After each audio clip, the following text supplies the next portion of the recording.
Dans la matinée du 11 septembre 2001, 19 hommes armés de cutters, dirigés par un homme sous dialyse depuis une caverne forteresse de l'autre côté du monde en utilisant un téléphone satellite et un PC portable, ont réalisé la pénétration la plus sophistiquée de l'espace aérien le plus protégé au monde. S'emparant des passagers et des pilotes, tous d'anciens pilotes de chasse, de 4 vols commerciaux qu'ils détournèrent de leur route pendant plus d'1 heure, sans jamais avoir été inquiétés par un seul chasseur d'interception. Ces 19 pirates, religieux fondamentalistes dévots qui aimaient boire de l'alcool, sniffer de la cocaïne et vivaient avec des stripteaseuses, ont réussi à abattre 3 immeubles à l'aide de 2 avions à New York. Cependant qu'à Washington, un homme incapable de piloter un monomoteur Cessna a été capable avec un 757 de faire une boucle en descente de 2400 mètres à 270 degrés pour arriver en parfait azimuth et percuter le Pentagone au niveau du bureau des analystes du budget où des employés du ministère enquêtaient sur le mystère des 2300 milliards de dollars que Donald Rumsfeld, secrétaire d'État, avait annoncé manquant des coffres du Pentagone dans une conférence de presse tenue le jour précédent, le 10 septembre 2001. Par chance, les médias ont su qu'il avait fait en quelques minutes. Osama bin Laden. Et les grands ponts en quelques heures. Osama bin Laden. Les officiels dans la journée. Terrorists who committed these acts and those who harbor them. Et les preuves sont littéralement tombées dans la poche du FBI. That a hijacker's passport was found blocks from the World Trade Center crash site, if you can believe that. Mais pour une raison ou une autre, des conspirationnistes fous ont demandé une enquête sur la plus grosse attaque perpétrée sur le sol américain de toute l'histoire. Cette enquête a été retardée, sous-financée, sabotée, en conflit d'intérêts et menée secrètement du début à la fin. Elle était basée sur des témoignages obtenus sous la torture et dont on a détruit les enregistrements.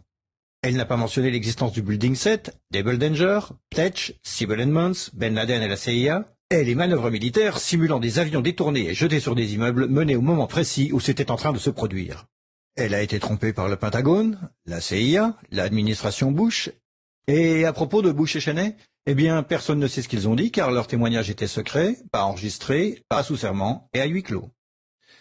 Ce n'était pas important de chercher qui a financé les attaques, car cette question a peu de signification pratique. Cependant, la commission d'enquête du 11 septembre a brillamment répondu à toutes les questions du public, excepté la plupart de celles posées par les familles des victimes, et a pu pointer les fautes des personnes responsables, bien qu'aucune n'ait perdu son boulot, déterminant que ces attaques étaient dues à... Parce que...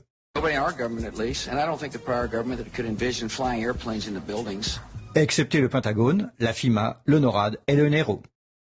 La DIA a détruit 2,5 téraoctets de données sur Double Danger, mais c'est ok car ce n'était probablement pas important. La SEC a détruit les données sur l'enquête concernant les délits d'initiés avant les attaques.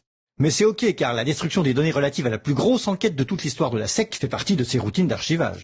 Le NIST a classé secret son modèle mathématique utilisé pour l'effondrement du building numéro 7. Mais c'est ok car le révélé aurait compromis la sécurité publique.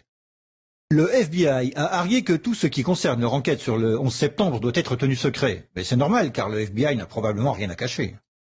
Cet homme n'a jamais existé et rien qu'il ait dit ne mérite votre attention. Si vous dites le contraire, vous êtes un conspirationniste paranoïde qui mérite d'être mis au banc de l'humanité. Comme lui et elle et lui. Ben Laden a vécu dans une grotte forteresse des montagnes d'Afghanistan, mais il a pu s'échapper. Puis il s'est caché à Tora Bora, mais il a pu s'échapper. Puis il a vécu 10 années à Abbottabad, mettant en échec le réseau d'espionnage le plus efficace et le plus sophistiqué du monde et de l'histoire, tout en publiant vidéo sur vidéo en totale impunité, rajeunissant au gré des vidéos réalisées, avant d'être capturé par un vaillant commando de Navy Seal dans une opération non filmée, durant laquelle il n'a pas résisté ou peut-être utilisé sa femme comme bouclier humain, et pendant laquelle ces as des forces spéciales ont paniqué et tué cet homme désarmé, censé être la meilleure source d'information de la planète concernant le terrorisme. Puis ils l'ont jeté dans l'océan avant d'en parler à quiconque. Puis 2 douzaines de membres de ce commando ont péri dans un crash d'hélicoptère en Afghanistan. Ceci est l'histoire du 11 septembre, comme elle vous est rapportée par les médias qui vous ont dit la pure vérité sur... Et... Et... Mobile production facilities. Et... The rescue of Jessica Lynch.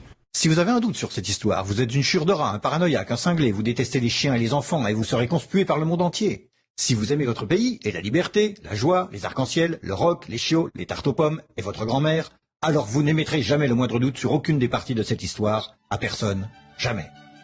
C'était une annonce publique sponsorisée par les amis du FBI, de la CIA, NSA, DIA, SEC, MSM, Maison-Blanche, NIST et de la Commission sur le 11 septembre. Parce que l'ignorance, c'est la force.